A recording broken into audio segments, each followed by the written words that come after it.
नमस्कार। कार्यक्रम अलग धारमा यहाँलाई हामी हार्दिक स्वागत गर्छौँ दर्शकवृन्द। अहिले नेपाल र भारतका बीचमा कालापानी लिपुलेख सम्बन्धी विवाद चरम उत्कर्षमा पुगेको छ। भारतले कार्तिक 16 गते नेपालको कालापानीलाई समेटेर नयाँ नक्सा जारी गरेपछि सुरु भएको यो विवादकै परिणाम अहिले नेपाल सरकारले नयाँ नक्सामा जारी गरेको छ दर्शकवृन्द, जसको आज हामी अलग धारमा विशेष चर्चा गर्नेछौँ। त लागौँ आजको प्रस्तुतितर्फ।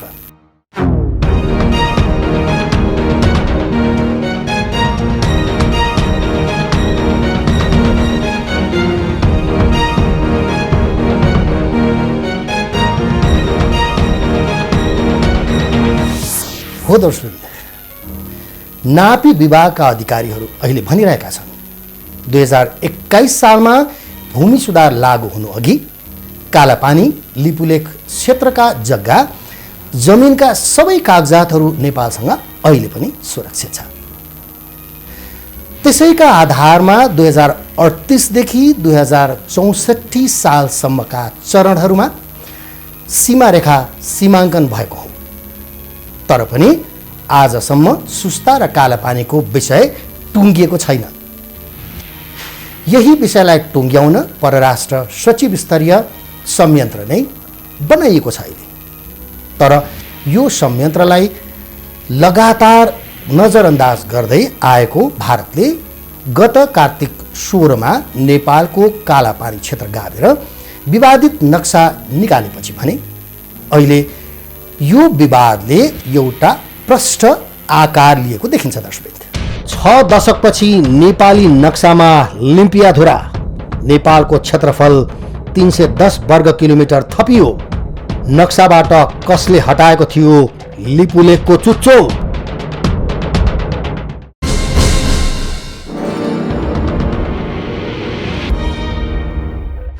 भारतले लिम्पियाधुरा लिपुलेख र कालापानी सहितको नक्सा जारी गरेको 6 महिनाभन्दा बढी समयपछि नेपाल सरकारले पनि लिम्पियाधुरा सहितको नेपालको नक्सा अन्ततः जारी गर्ने निर्णय गरेको छ। सोमबार बसेको मन्त्री परिषदको बैठकले लिम्पियाधुरा लिपुलेख र कालापानी सहितको नेपाली भूभाग समेटेर नयाँ विस्तृत नक्सा जारी गर्ने प्रस्ताव स्वीकृत गर्दै झन्डै 6 दशक यता विद्यमान भारतसँगको सीमा विवादमा पहिलो पटक भारतलाई जस्तालाई त्यस्तै जवाफ फर्काइदिएको हो। भारतले कालापानीमा सेना राखेर कब्जा गरेको भूमिलाई 3 नोभेम्बर 2019 मा राजनीतिक नक्सा सार्वजनिक गर्दै वैधानिक रूपमा उक्त भूमि आफ्नो भएको दावी गर्दै आएको थियो। सन् 1962 को भारत चीन युद्धपछि भारत सरकारले राष्ट्रिय सुरक्षाका हिसाबले अति आवश्यक परेको भन्दै कालापानी क्षेत्रमा केही समय सेना बस्ने स्वीकृति नेपाल सरकारसँग मागेर त्यहाँ सुरक्षा बल तैनात गरेको इतिहास छ। तर त्यही जमिन अन्ततः मिचेर नक्सा नै सार्वजनिक गरिएपछि झन्डै 6 दशकपछि नेपाल सरकारले चौतर्फी दबाव अनि राष्ट्रिय सहमतिकै बलमा मुलुकको नयाँ आधिकारिक राजनीतिक नक्सा सार्वजनिक गर्यो, भूमिमा पर्यो। अतिक्रमण खास गरेर लिम्पियाधुरा लिपुलेख कालापानीबारे नीति कार्यक्रममा उल्लेख भएको विषय सकारात्मक छ, तर यो अपूर्णीय पनि छ। मित्रराष्ट्र भारत चीन दुवै मुलुकले सन् 2015 मा गरेको सहमति अनुरूप नेपाली भूमिमा भारतबाट सडक निर्माण गर्ने कार्य गरेको छ। दुवै छिमेकी मुलुक बीच भएको सहमतिको नेपाली काङ्ग्रेसले तत्कालै विरोध जनाएको र सुशील कोइराला प्रधानमन्त्री भएको नेपाली काङ्ग्रेसको नेतृत्वको सरकारले प्रोटेस्ट नोट समेत पठाएको म स्मरण गर्न चाहन्छु। लिम्पियाधुरा लिपुलेख र कालापानी हाम्रो हो र यो क्षेत्र समावेश गरेर नयाँ नक्सा प्रकाशित गर्ने जो प्रतिबद्धता व्यक्त गरेको छ, म त्यसको स्वागत गर्न चाहन्छु। लिम्पियाधुरा लिपुलेख र कालापानी समावेश गरेर नयाँ नक्सा प्रकाशित गर्न भारत र चीनलाई सोध्नु पर्दैन। भारत र चीनलाई सोधेर मात्र यो नयाँ नक्सा प्रकाशित गर्नुपर्दछ भन्ने मानसिकता पराधीन मानसिकताको उपज हो। यदि सुगौली सन्धि अनुसार तपाईँ कुटियाङ्दीबाट भएको मूलधार नै हो भने लिपुलेख भनेको चीन र नेपालको सिमाना हो। तर यहाँ त्रिपक्षीय सम्झौता कुरा त छोडिदिनुहोस्, कसरी चाहिँ चीनले भारतसँग यस बारेमा सम्झौता गर्यो? सिमानाहरू भारतले हाम्रो जग्गा जमिन हडपिएको छ, त्यो जमिनहरू नक्सामा मात्रै उतार्ने होइन, यसलाई कूटनीतिकबाट फिर्ता लिनुपर्छ भन्ने माग गर्न चाहन्छु। रातारात के किन भए जस्तो गरेर संविधान बनाएर अहिले आएर चाहिँ के छ भने यो मुलुकको एउटा सार्वभौम सत्ता सम्पन्न अखण्ड मुलुकको क्षेत्रफल कति छ, क्षेत्रफल कहाँ छ, नक्सा कुन हो भन्ने कुरो चाहिँ नि त्यसको हेक्का नराखेर जुन बनाएको यो नक्सा बनाएको छ, जुन नक्सा अहिले हाम्रो यहाँ छातीमा टाँगेको छ त्यहाँ पनि छ। यसको दोषीको, यो गलत नक्सा बनाउने मान्छेको दोषीको विगतका निरङ्कुश शासकहरूले थोपरेका इतिहासका अनेक कालखण्डमा हामीले बाध्यात्मक रूपमा नचाहँदै पनि सामना गर्नु परेका हाम्रो स्वतन्त्रता, हाम्रो स्वाधीनतामा आँच पुर्याउने कुराहरूलाई क्रमशः समाप्त गरेर अगाडि बढ्ने दृढता जुन व्यक्त गरिएको छ, म त्यसको स्वागत गर्न चाहन्छु। हामीले नक्सा प्रकाशन गर्न नसक्नुको कुरालाई गौरव ठानेर नीति तथा कार्यक्रममा हामी नक्सा छाप्छौँ भन्दाखेरि टेबलमा थपथपाउने सत्तापक्षका मान्यज्यूहरूलाई प्रश्न छ कि यो एक दिनको घटनाबाट राष्ट्रघात भएको छैन। स्वयं प्रधानमन्त्री केपी शर्मा ओली प्रधानमन्त्री बनेका दिनदेखि भारतसँगको सम्बन्धमा सुधार आयो भन्ने पोसाक मिलाउँदैमा सुधार हुन्छ, नक्सामा नेपालको नक्सा काटेपछि सम्बन्ध सुधार हुन्छ भने प्रधानमन्त्रीको राष्ट्रवादप्रति प्रश्न चिन्ह छ। यो बीचमा भारतीय अतिक्रमण र हस्तक्षेप विरुद्ध आन्दोलनमा उत्रिएकाहरू पटक पटक पक्राउ परे, थुप्रैलाई प्रहरीले हिरासतमा राख्यो। तर लिम्पियाधुरा सहितको नक्सा सार्वजनिक गर्न माग गर्नेहरू रोकिएनन्। भारतले नेपालको भूभाग समेटेर नक्सा सार्वजनिक गरेपछि अनि बाटो खनेर त्यसलाई उद्घाटन गरिदिएपछि पनि परराष्ट्र मन्त्रालयले लिम्पियाधुरा, लिपुलेक र कालापानी नेपालको भूभाग भएको दाबी गर्दै कूटनीतिक नोट मात्र पठाएन, तत्काल उक्त क्षेत्र नेपालको भएको प्रष्ट दाबीसहित विज्ञप्ति समेत सार्वजनिक गर्यो, जुन भोलिका दिनमा यो मुद्दा अन्तर्राष्ट्रियकरण भएको खण्डमा नेपालको दाबीसँग सम्बन्धित बलियो प्रमाण बन्न सक्छ। यो बीचमा भारतले धेरै पटक भारतीय नक्सामा भारत बाहेक कसैको भूमि नपरेको र भारतीय नक्सा सही भएको दाबी गर्दै जवाफ फर्काइसकेको छ, जुन नेपालसँग रहेका तमाम ऐतिहासिक प्रमाण र दस्तावेजको विपरीत छ। समस्या छ त्यसलाई स्वीकार्दै समस्या छ भने समाधान पनि छ भन्ने आधारमा नै हामी चाहिँ जानुपर्दछ। त्यसमा यो अहिले नक्सा जुन अब अहिले ढिलो भए पनि यसमा खास गरेर नागरिक समाज पूर्ण भन्दैन अब देशवासीहरूको एउटा जुन किसिमको एकमत बन्यो, त्यसले गर्दाखेरि सरकारलाई पनि बलियो र सरकारले नक्सा अब अहिले प्रकाशित गरेको छ, त्यसलाई हामीले हाम्रो राष्ट्रिय हितमा सकारात्मक कदमकै रूपमा मान्नुपर्दछ र यसलाई हामीले अब कूटनीतिक जुन चातुर्यता कौशल देखाउने बेला चाहिँ आयो र सरकारको चाहिँ अब यो अग्नि परीक्षा नै सुरु भयो। यो बीचमा नेपालको परराष्ट्र मन्त्रालयले उक्त भूमि भारतले मिचेर नक्सा सार्वजनिक गरेको भन्दै वार्ता गर्न भारतलाई कूटनीतिक नोट पठाइसकेको थियो। तर भारतले विभिन्न परिस्थिति र घटना देखाएर यसलाई महत्त्व नदिएपछि अन्ततः नेपाल सरकारले नयाँ नक्सा स्वीकृत गर्नु पर्यो। विज्ञहरूका अनुसार यो सीमा विवाद समस्याका लागि अति जरुरी विकल्प थियो। पुरानो नक्सा दस्तावेज ऐतिहासिक डकुमेन्ट अनुसार चाहिँ महाकाली नदी भनेको लिम्पियाधुराबाट निकै पश्चिमबाट उद्गम भएको नदी लिम्पियाधुरा हो भनेर भनिराखेको छ नेपालले। भारतले भन्छ होइन, त्योभन्दा पनि अझ पूर्व एउटा खोलो छ, त्योभन्दा पनि अझ पूर्वतर्फ एउटा कालीको मन्दिर छ, कालीको मन्दिरबाट निक्लिएको खोला नै काली नदी हो भनेर भारतले नेपालको 372 वर्ग किलोमिटर भूभागमा अहिले अकुपाई गरेर भोग गरेर बसिराखेको छ। यद्यपि पुरानो नक्सा दस्तावेज अनुसारको लाल पूर्जा नेपालको छ, तर अब बलजफ्ती हठात त्यो नेपालको भूभाग हडपिएर उनीहरूले भोग चलन गरेर बसिरहेको अहिले पाइन्छ। पछिल्लो विवादपछि भारतले कूटनीतिक नोटको जवाफ नफर्काई राजदूत मार्फत तत्कालै जारी भएको विज्ञप्ति नै नेपालका परराष्ट्र मन्त्रीलाई थमाएको थियो। कूटनीतिक मर्यादा विपरीतको यो कदमको पनि चौतर्फी विरोध भयो। कूटनीतिक राजनीतिक तहमा समाधान गर्नुपर्ने विषयमा यही बीचमा भारतीय सेनाका प्रमुखले राजनीतिक तहको प्रतिक्रिया दिएर विषयलाई झनै विवादित पारिदिए। सत्तारूढ दल नेपाल कम्युनिस्ट पार्टीका वरिष्ठ नेता माधव कुमार नेपाललाई विशेष दूत बनाएर भारत पठाउने अनि वार्ताका लागि समय मिलाउने नेपाल सरकारको प्रस्ताव पनि यही बीचमा दिल्लीले अस्वीकार गर्यो। तर कोरोना महामारीको कहरसँगै ओझेलमा परिराखेको सीमा विवाद सुल्झाउन छाडेर उल्टै जब भारतले एकतर्फी रूपमा मिचाहा प्रवृत्ति लिपु लेकमा दोहोऱ्यायो, लगत्तै नेपाल सरकारले नयाँ नक्सा जारी गरेर आफ्नो गुमेको भूमि फिर्ता लिने नीति सार्वजनिक गर्यो। ऐतिहासिक सन्धि नक्सा तथ्य तथा प्रमाणका आधारमा कूटनीतिक माध्यमबाट मित्र राष्ट्र भारतसँगको सीमा सम्बन्धमा विगत लामो समयदेखि बाँकी रहेका र समयसम्म उठिरहेका विषयहरूको समाधान गरिनेछ। लिम्पियाधुरा, लिपुलेक र कालापानी क्षेत्र नेपालको भूमि हो र त्यसलाई प्राप्त गर्न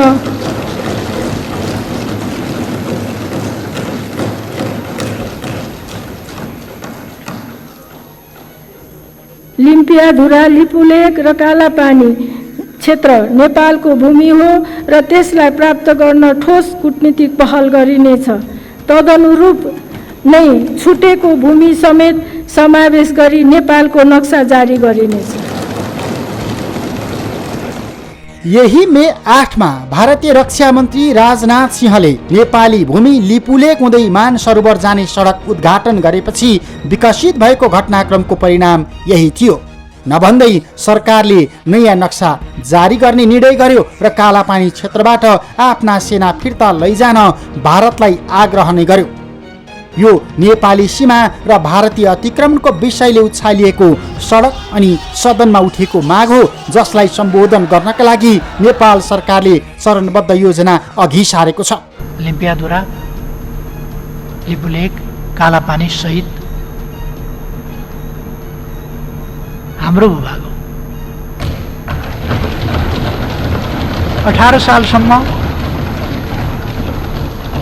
18 सालसम्म त्यहाँ जनगणना गर्ने, तिरो उठाउने काम भइरहेको थियो। त्यसपछि तिरो उठाउने जस्ता कामहरू जान नदिने, त्यहाँ रोक्ने खालका कामहरू भए र खास गरी 1962 सनमा त्यहाँ भारतीय सेना कालापानीमा बसेपछि त्यसभन्दा पश्चिमको भूभागतर्फ जान हामी ब्लक भयौँ। हामीलाई ब्लक गरियो र त्यस बेलाका शासकहरूले त्यस कुरालाई सहेर बसे र त्यो विषय ताजा विषयको रूपमा नभएर ओझेलमा पर्दै गयो। वर्तमान सरकारको तर्फबाट प्रधानमन्त्रीको हैसियतले म यस गरिमामय सदनलाई अवगत गराउन चाहन्छु। अब लिम्पियाधुरा, लिपुलेक र कालापानीको विषय ओझेल पर्न वा सेलाउन दिइने छैन। यसको निष्कर्ष निकालिन्छ। यसको यो हाम्रो भूभाग हामी फिर्ता लिएर सक्छौँ। कैलाश मानसरोवर जाने तीर्थालुहरूले प्रयोग गर्दै आएको यो रुटलाई तीर्थालु, स्थानीय र व्यापारीहरूका लागि सहज र सुविधाजनक बनाइएको भनिरहेको भारतले अहिले परराष्ट्र सचिव स्तरीय वार्ताका लागि दिल्ली तयार रहेको प्रतिक्रिया सार्वजनिक गर्न थालेको छ। यसअघि नेपालले कडा असन्तुष्टि अनि आपत्ति जनाउँदै कूटनीतिक नोट सहितको वार्ता प्रस्ताव पठाउँदा भारतले कोरोना भाइरसको चुनौती सकिए लगत्तै द्विपक्षीय वार्ताका निम्ति मिति तय गर्ने जवाफ दिएको थियो। तर अहिले नेपालमा नयाँ नक्साका विषयमा सम्पूर्ण राजनीतिक दल एउटै बिन्दुमा उभिएपछि भारत अतिक्रमण गरेको लिम्पियाधुरा, लिपुलेक र कालापानीका विषयमा वार्तामा बस्न तयार भएको छ। जबकि गएको वर्षको 3 नोभेम्बरमा भारतले नेपाली भूमि समेटेर नक्सा सार्वजनिक गरेपछि सर्वदलीय बैठकबाटै उक्त नक्सा खारेज गर्नुपर्ने माग उठ्दा समेत भारतले नेपाली भूमिमा रहेको भारतीय सेना हटाउने अथवा नक्सा संशोधन गर्ने प्रस्ताव सुन्नै चाहेन। यही 15 मेमा राष्ट्रपति विद्यादेवी भण्डारीबाट संसदको संयुक्त सदनमा सरकारको नीति तथा कार्यक्रम जब सार्वजनिक भयो, त्यसमा सरकारले प्रष्ट भाषामा भनेको थियो लिम्पियाधुरा, लिपुलेक र कालापानी नेपालको भूमि हो। नेपाल सरकारले उक्त भूमि समेटेर नयाँ नक्सा सार्वजनिक गर्नेछ। त्यसपछि बल्ल भारतीय सञ्चार माध्यमले यो मुद्दामा बहस सुरु गरे।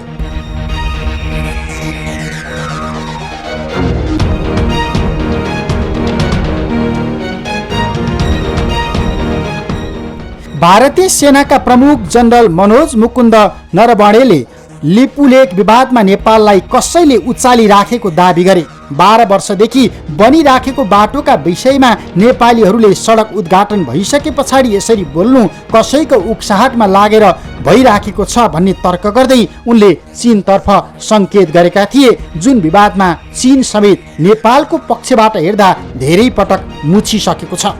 विज्ञहरूका अनुसार कालापानी र सुस्ता विवादास्पद भूभाग हो र 2015 साल मे 15 मा भारतीय प्रधानमन्त्री नरेन्द्र मोदी अनि चिनिया राष्ट्रपति सी जिनपिङले द्विपक्षीय सम्झौता मार्फत यही लिपुलेकलाई प्रमुख द्विपक्षीय नाकाका रूपमा विस्तार गर्ने सहमतिमा हस्ताक्षर गरे। त्यसपछि नेपालसँग आफ्नो राजनीतिक नक्सा सार्वजनिक गर्नुको अर्को विकल्प रहेन। जुन विवाद बढ्दै गएपछि नेपाल सरकारले विवादास्पद लिपुलेक सीमा अध्ययन गर्न अख्तियार दुरुपयोग अनुसन्धान आयोगका पूर्व प्रमुख सूर्यनाथ उपाध्यायको संयोजकत्वमा एक समिति गठन गर्यो। अहिले सोही समितिले झन्डै 4 महिना लगाएर तयार पारेको लिपुलेक र सुस्ता बारेको अध्ययन प्रतिवेदनका आधारमा सरकारले नयाँ नक्सा जारी गरेको छ।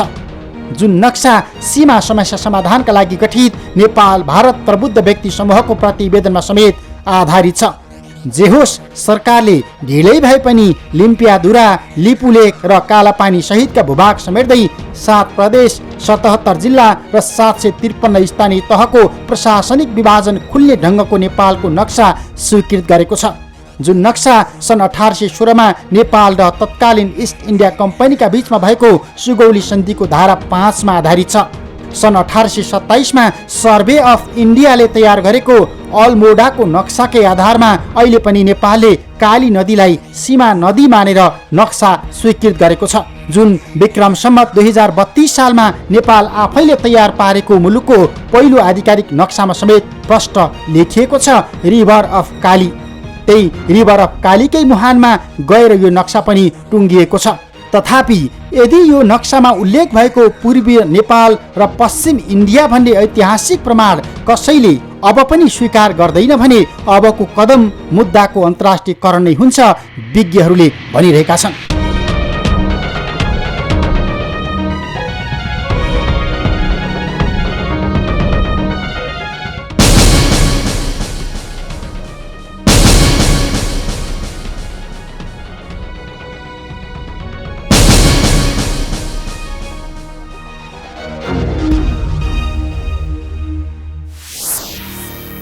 हो दशमित, भारतले आफू खुसी एकतर्फी नक्सा जारी गरेपछि नेपालले पटक पटक वार्ताका लागि प्रस्ताव पनि गरेको हो। तर त्यसलाई बेवास्ता गर्दै भारतले पिथौरागढबाट लिपुलेक जोड्ने सडक उद्घाटन पनि गर्यो। नेपालले नक्सा सच्याउन पटक पटक कूटनीतिक नोट पनि पठाएकै हो। तर भारत न वार्तामा बस्न तयार भयो न नक्सामा गल्ती भएको सच्यायो नै। यही अवस्थामा नेपालले आफ्नो भूमि समेटेर नक्सा सार्वजनिक गरेपछि त्यसपछिको कूटनीतिक अनि कानुनी प्रक्रिया के हुन्छ भन्ने बहस अहिले सुरु भएको छ।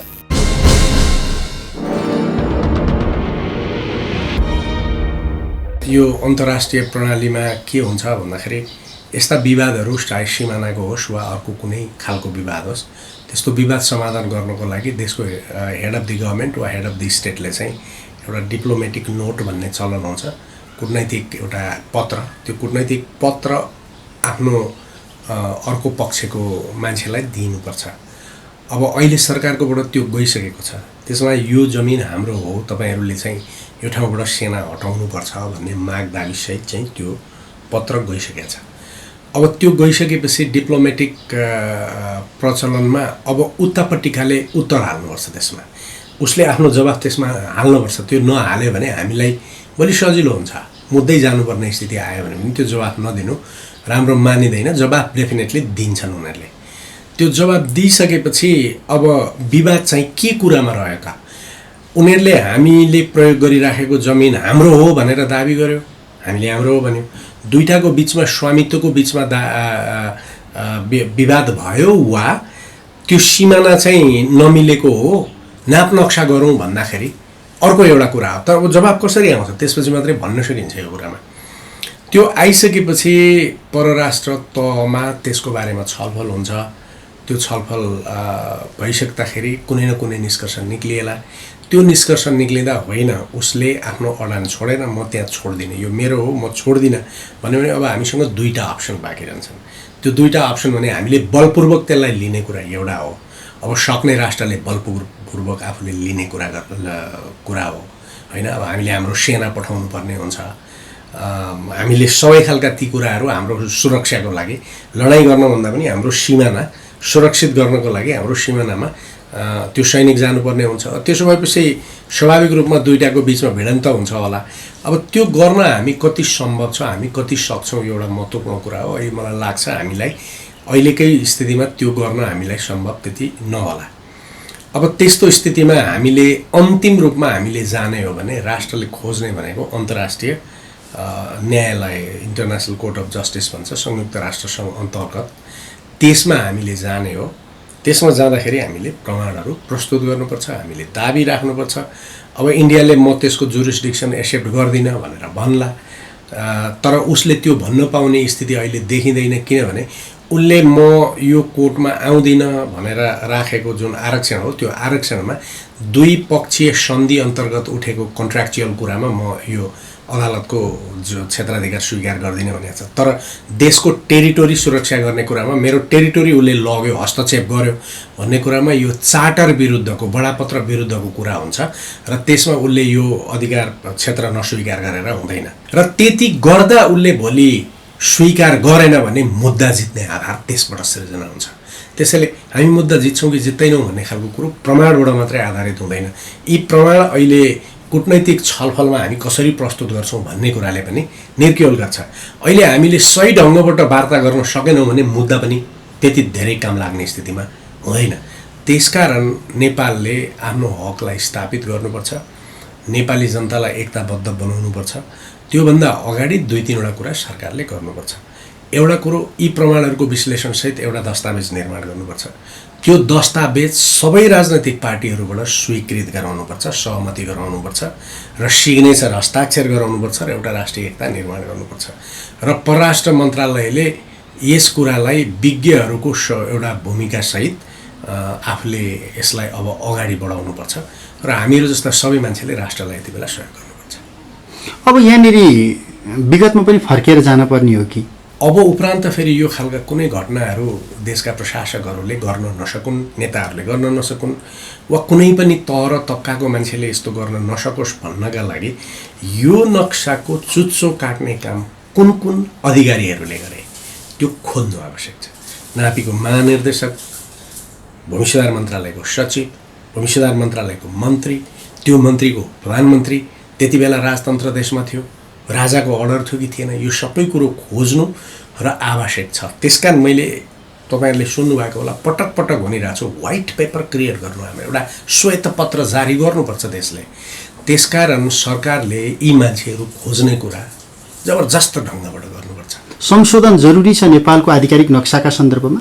अब संविधानको नक्साको दृष्टिकोणबाट चाहिँ के कुरामा संविधान आवश्यक छ भन्दाखेरि अगाडिपट्टिका लिखतहरू होइन, पछाडिपट्टि जुन हाम्रो अनुसूची छ नि, त्यो अनुसूचीमा हामीले झन्डा राखेका छ, त्यो अनुसूचीमा हामीले हाम्रो छाप राखेका छ, अनि त्यो अनुसूचीमा हामीले हाम्रो नक्सा पनि राखेका छ। त्यो नक्सा त चुच्चो काटिएको नक्सा छ। अनि अर्को जुन सरकारको छाप हो, त्यो छापमा भएको नक्सामा पनि चुच्चो छैन भनेपछि चाहिँ अब के गर्नु पर्यो भने त्यो चुच्चोसहितको छाप त्यहाँ राख्नु पर्यो र त्यो नक्सा पनि फेर्नु पर्यो। भनेपछि यसमा शब्द संशोधन हुने होइन, यसमा संशोधन हुने त्यो अनुसूचीमा राखिएको नक्सा हुने हो। अब त्यसका लागि संविधान संशोधन गर्ने भनिएको हो भने त्यो स्वाभाविक हो, तुरुन्तै गर्नुपर्छ र त्यसलाई सबै पार्टीले स्वीकार गर्नुपर्छ र त्यो सर्वसम्मत ढङ्गबाट हुनुपर्छ। त्यो बाहेक अन्यत्र नियतहरू छन्, त्यो बाहेक अरू कुराहरू छन्। अब त्यो बाहेक अरू केही गर्नको लागि, सम्झौताहरू गर्नको लागि गरिएको छ भने मलाई लाग्छ त्यो संविधान संशोधन गर्न सम्भव हुँदैन। हो दशमित, अहिले इतिहास साक्षी छ। कालापानी, लिम्पियाधुरा र लिपुलेक नेपालका विभिन्न भूभागहरू हुन्। कुनै पनि मुलुकको बलमिचाइले इतिहास कहिले पनि मेटिँदैन, मात्र अतिक्रमण केही समयसम्म टिक्न मात्र सक्ला। यो थियो आजको अलग धारको प्रस्तुति। यदि अलग धारलाई कुनै नयाँ सूचना, घटना, रोचक तथ्यहरू छन्, जानकारीहरू छन्, सल्लाह र सुझावहरू छन् भने यहाँहरूले हामीलाई दिन सक्नुहुन्छ। त्यसका लागि हाम्रो कार्यालयको टेलिफोन नम्बर 40065336 मा यहाँहरूले कार्यालय समयमा बिदाको दिन बाहेक सम्पर्क गर्न सक्नुहुनेछ। यदि मोबाइलमा कुनै पनि बेला सोझै सम्पर्क गर्न चाहनुहुन्छ भने हाम्रो मोबाइल नम्बर हो 9802002006। त्यस्तै यहाँले हामीलाई इमेल मार्फत पनि जानकारी दिन सक्नुहुन्छ। त्यसका लागि alagdhar@imagechannels@gmail.com मा पनि यहाँहरूले हामीलाई सुझाव, प्रतिक्रिया र सल्लाहहरू दिन सक्नुहुन्छ। त्यस्तै यहाँहरूले हामीलाई ट्विटर र फेसबुक मार्फत पनि फलो र लगअन गरेर हेर्न सक्नुहुन्छ। हस्त आजको अलग धारको प्रस्तुति यति नै। अलग धारको सम्पूर्णलाई बिदा दिनुहोस्। नमस्कार।